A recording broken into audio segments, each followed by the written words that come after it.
Frankly, Edelson, I'm not happy about your work. Look at these files. Well, try and show a bit more enthusiasm, a bit more energy.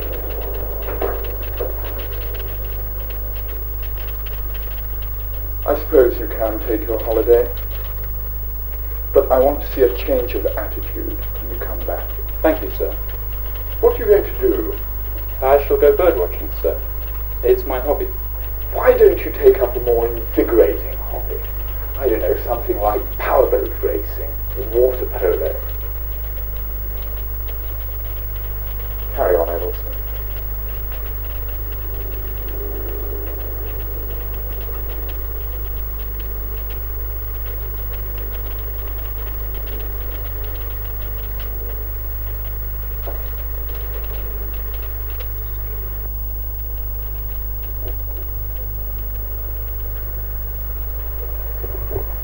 Excuse me, you're sitting at my desk.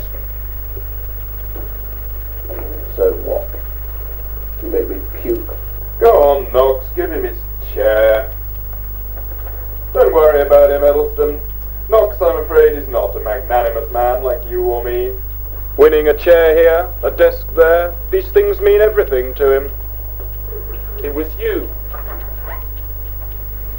It was you, wasn't it, who reported me to Mr. Dean?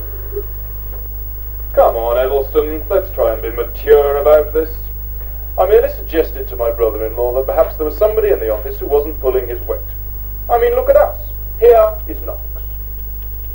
You couldn't have a more conscientious young man. He pursues his work like a hungry lion. Like a fox. But is it fair to let him do it all? You know I always do my work. If anyone's slacking... Oh, shut up, Edelson. How can a man get a decent afternoon sleep round here with you whining away the whole time?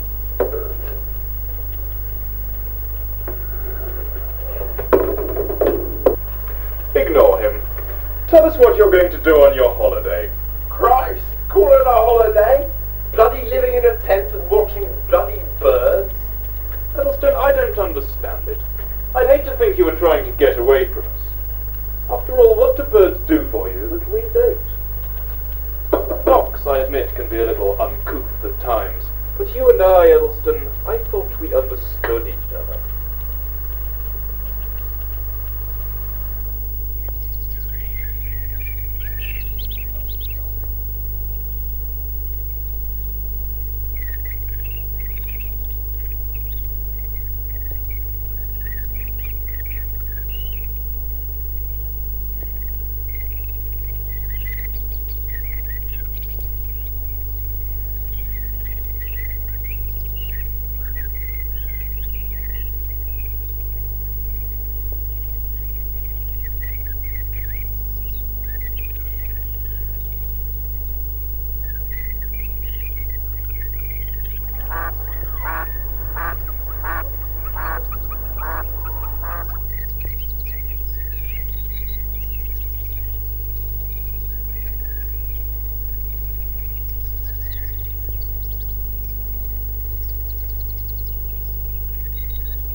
what are you doing here? You might look a bit more pleased to see me. I was just saying to Knox this morning, I said, I wonder how old Edelston's getting on down in the country. Poor fellow must be half bored out of his mind by now. Let's go down and cheer him up. Knox didn't want to come. Seems they've a season of Antonioni films on at the Academy, and you know what old Knox is like about high Italian cinema. So I came down myself. Had the devil of a job finding you. I've been asking people all afternoon if they've seen a four-eyed half-witch with a pair of binoculars, but nobody seemed to know where you were. Oh, God. Look, I think you've got the wrong idea. You seem to think I've come here to torment you.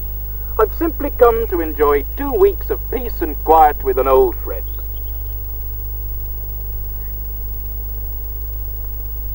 You know, I think I'm going to enjoy myself. Stop sulking, Edelston. Why don't you enjoy the outdoor life like me? There's something extraordinarily invigorating, you know, about lying in one's tent, listening to the rain beating down on the canvas, the wind howling through your fly sheet. Pity you had to sleep outside, I suppose, but there was hardly room for you and the beer in the tent. Have you seen my bottle opener anywhere? This is hopeless.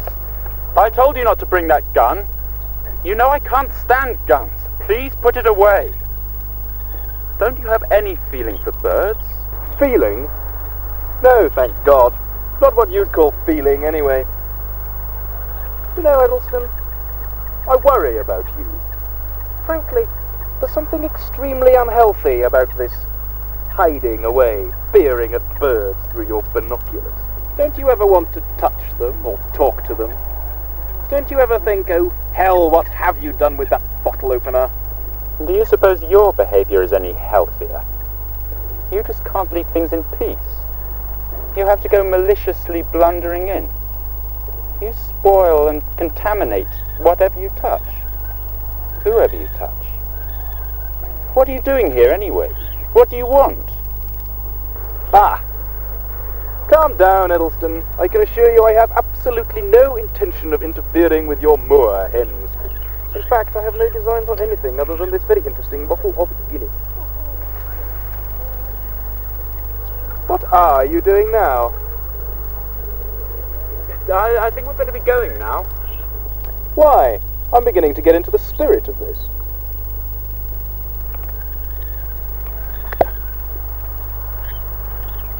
Well, well. You've been keeping very quiet about this. Look, I don't think we ought to disturb her. She probably wants to be by herself. Rubbish! Just watch this! Hello there!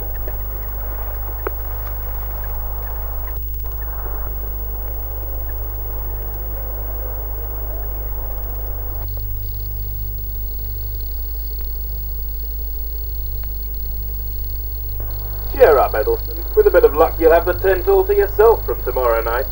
You know, I think you're making a mistake.